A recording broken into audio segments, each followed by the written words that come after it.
बिठाया, रात से हाथ में पकड़ी और रथ लेकर के चला। बड़ा खुश है कंस, बहन बहनोई को विदाई देने जा रहा। बड़ी तीव्र गति से रथ आ रहा था भैया परीक्षित महाराज जी। एकदम आकाशवाणी हुई है कंसराज, जिन बहन बहनोई को इतने प्यार से तू विदा करने जा रहा है, शायद तुझे पता नहीं है, देवकी का 8वां बालक तेरा महाकाल बनेगा। कंस कांप गया, रात से हाथ से छूट गई, रथ खड़ा किया। कंस सोचने लगा, देवकी के द्वारा 8वां बालक मेरा महाकाल, मेरा महाकाल, अरे मैं बांसी नहीं रखूंगा, कैसे बंसी बनेगी और कैसे बजी, कैसे बंसी बनेगी और कैसे बजी।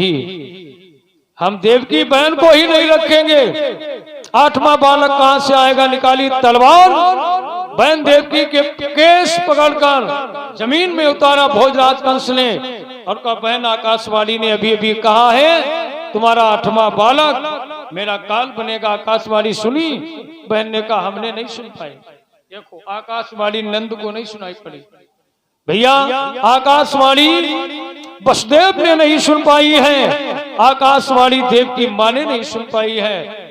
आकाशवाणी आजो होती करे, और आज भी होती है आकाशवाणी। कोई गलत काम करने चलो, अंदर से आएगी आवाज, है गलत है ये मत करना, लेकिन हम सुन नहीं पाते। रेडियो का बटन खोलो, ये आकाशवाणी शिमला, शिमला तूफान आया, ओलावृष्टि हो गई, है कि नहीं आकाशवाणी। ये भी आकाशवाणी, ये है आकाशवाणी। ये बलदेव देव की नहीं सुन पाए, कंस ने सुनी है, इसलिए बहन मैं तुम्हें नहीं रखूंगा, 8वां बालक आएगा कहां से। देवकी ने कहा भैया एक बात तो बताओ, अभी तो तुम बड़े चाव से हमें विदा करने चल रहे थे, और अचानक इतना, अब तू मुझे मारेगा।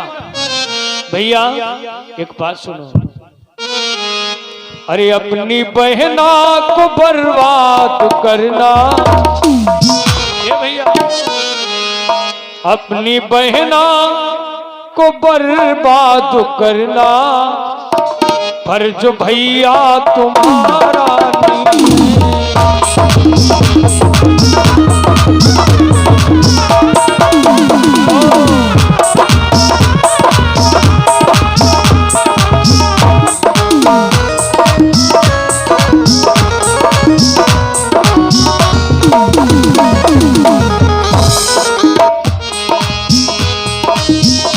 अपनी बहना को बर्बाद करना, अरे फर्ज भैया तुम्हारा नहीं है, और आएगा जब कभी रक्षाबंधन, भैया आएगा जब कभी रक्षाबंधन, तुमने दिल में विचारा नहीं।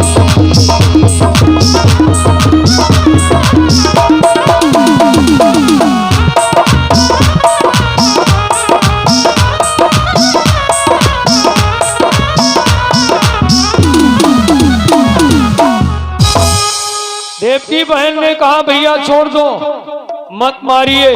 भैया जानते हो पति कितना भी कमजोर हो, लेकिन अपने सामने अपनी पत्नी का अपमान नहीं देख सकता, कभी नहीं अपमान देख सकता है। बलदेव जी आगे बड़े बड़े, ठहर जाइए महाराज, एक बात सुनिए, बात सुन लो। का क्या तुम्हें देवकी से डर है या देवकी की संतान से? कंस कहता है हमें देवकी की संतानों से भय नहीं है, और ना हमें देवकी से, 8वीं संतान से केवल भय है, 8वीं संतान से। तो बलदेव जी ने कहा घबराते क्यों, एक वादा कर रहे हैं हम, देवकी के द्वारा जो बालक जन्म लेता जाएगा हम आपको देते जाएंगे, आप आसानी से मार देना। कंस कहता है वाह बड़े बुद्धिमान हो, ये तो ठीक हमारी बहन भी बच जाएगी। लेकिन कंस कहने लगा अपनी बात से अगर पीछे हट गए तो याद रखना तलवार गर्दन पे होगी। और एक बार फिर भी सुन लो, एक बात कंस कहने लगा। कंस बोला अरे कंस राजू कहने लगा तेरा सत्य विचार, लेकिन तब तक भोगना पड़ेगा तुमको कारागार।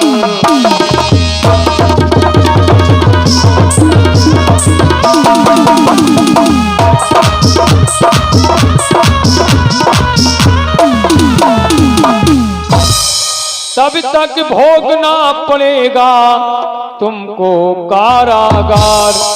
भैया माता बहन भाइयों, भगवान धरती पर ऐसे नहीं आए। भगवान को बुलाने के पहले देवकी मैया ने कितनी यातनाएं सहन की। जब लड़की की विदा होकर जाती है, क्या अरमान होते हैं लड़की के। लेकिन बाहर देवकी मैया ससुराल को जा रही थी। आज देवकी के भी कुछ अरमान थे, लेकिन ससुराल कहाँ की मिली।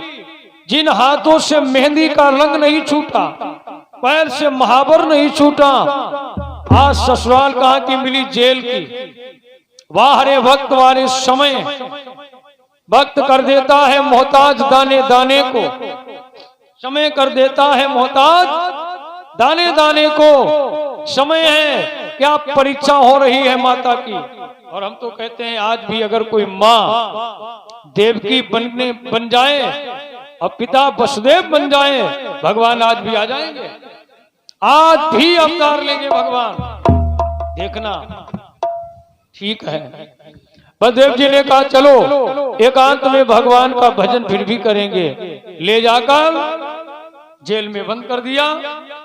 अब बलदेव देव की जेल में पड़े हैं, भगवान को याद कर रहे हैं। एक बात और समझ लो, जो अपने पिता को जेल में डाल सकते